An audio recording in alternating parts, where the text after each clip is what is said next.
Welcome to Vicky's channel. Today we will be making curry chicken from scratch.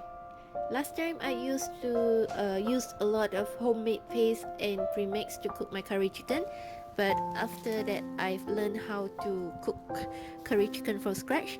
It is actually very simple, just that we need a lot of ingredients to blend into paste, so it will take a little bit of time in preparation.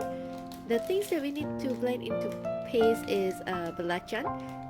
Belancan is optional. You do not need to add this if you don't like belancan, but I personally love belancan, so I'll be adding in belancan. Then I will put in some dried chilies so that the color of the curry will be in deep red. It gives a nice color to it. So I will rehydrate this dried chilies in hot water. We'll come back to that later. Same goes to some candlenuts because it is hot. So if after soaking, it will be easier to blend later on. Then as for the chilies, I'm using red chilies, about 5 to 6. Then I will just deseed and then cut into small sizes. I will have the full recipe listed down in the description box below, so you may refer to that.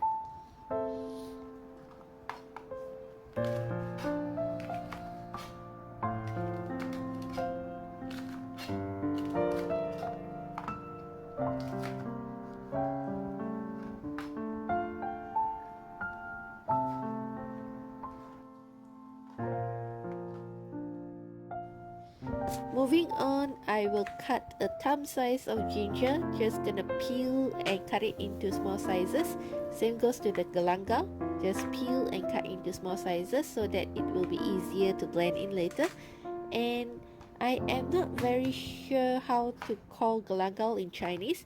Normally, I will just hunt around the vegetable stall, and if I see one, I'll just grab it. And if I'm not mistaken, I've asked the vegetable seller before, just that I totally cannot remember what is it called. If you know what is it called in Chinese, especially in Hokkien, just please leave the Chinese name of galangal in the comment box below. Thank you in advance.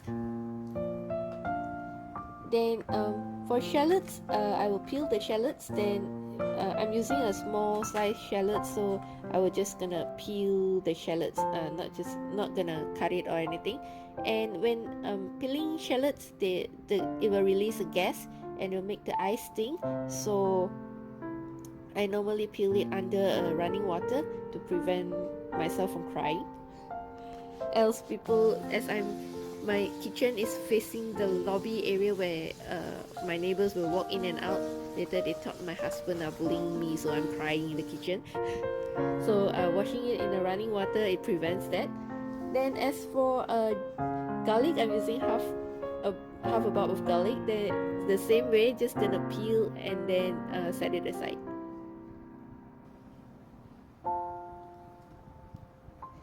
Then also another thing is lemongrass, which I'm just gonna use the tender part of the lemongrass and cut it into small pieces.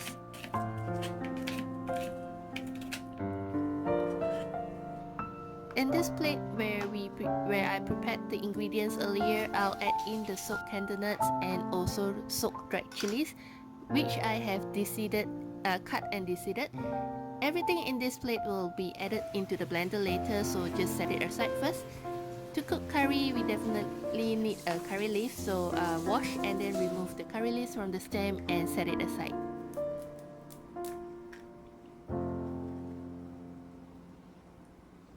Then peel a potato and cut it into small sizes and soak it with water to prevent oxidization, as we will only need to use the potato later when we are cooking the curry chicken.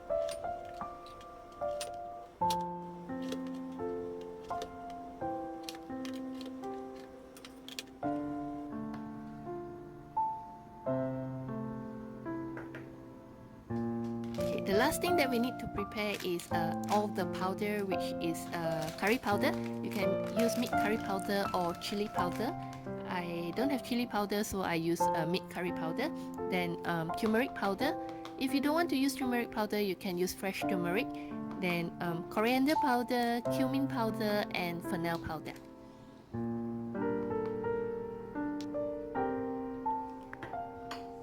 Now that we have all the ingredients ready, I will just gonna start blending all the ingredients into paste, and in the blender I'll add in all the ingredients that I have prepared earlier in the blue plate, which is the belancan, the garlic, shallots, dried chilies, red chilies, candlenuts, ginger and galangal. Then I will also be adding in all the powder, and then just add a little bit of water to get the blender going. Blend this into a very fine paste, and then once it is blended, I'm ready to start cooking the curry.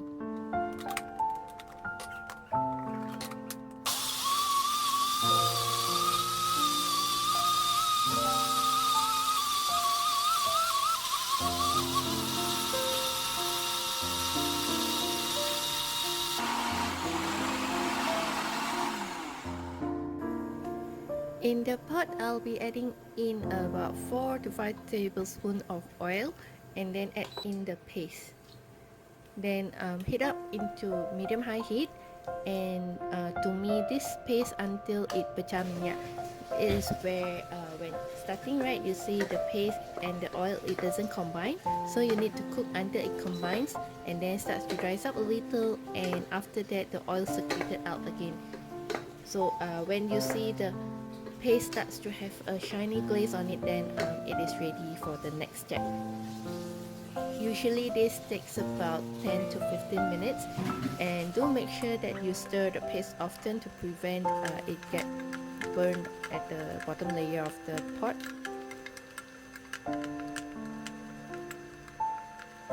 If you haven't already subscribed to my channel, you can do so by clicking on the red subscribe button, and do turn on the notification so that you will not miss any new uploads from me. So now, like you can see, the paste is almost ready. So once the paste ready, we will add in the curry leaves. Give it a stir to combine the curry leaves into the paste. Cooking curry actually is quite easy. Just like said, the preparation will take a little bit of time. So when start cooking it, it is actually just like cooking soup, everything in a pot. So it is, if you have time, you can prepare the paste up front, then store it in the fridge for a few days. So add in the chicken, then give it a stir to coat with the paste, and then also add in the potato.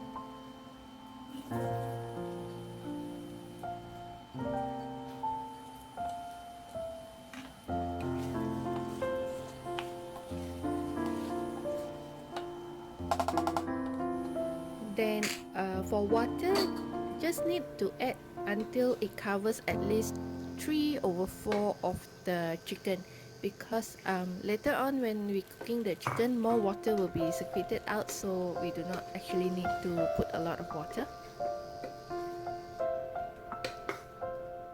Give it a light stir to make sure everything is well combined. If after cooking you feel that you need more gravy, more curry for it, you can always add in extra water. But start off, just need at least the water to cover 3/4 of the chicken.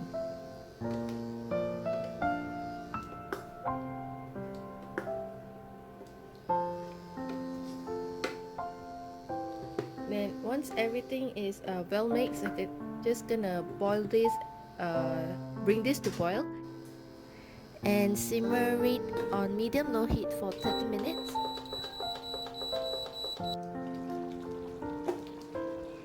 After 30 minutes, I will then season the curry with salt and sugar.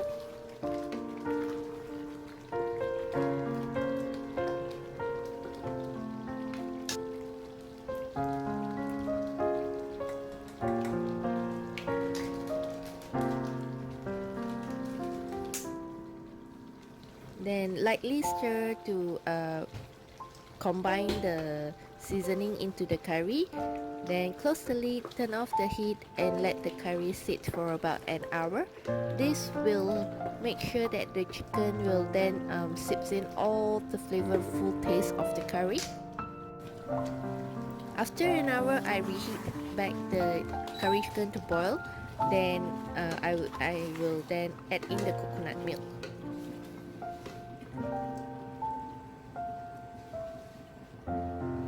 I got this sample from M&S, a coconut milk, ready packed coconut milk. I'm adding in about 4 tablespoons.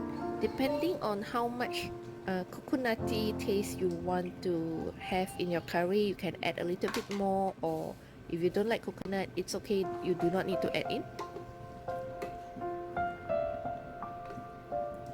Once I add in the coconut milk, then it is ready to be served.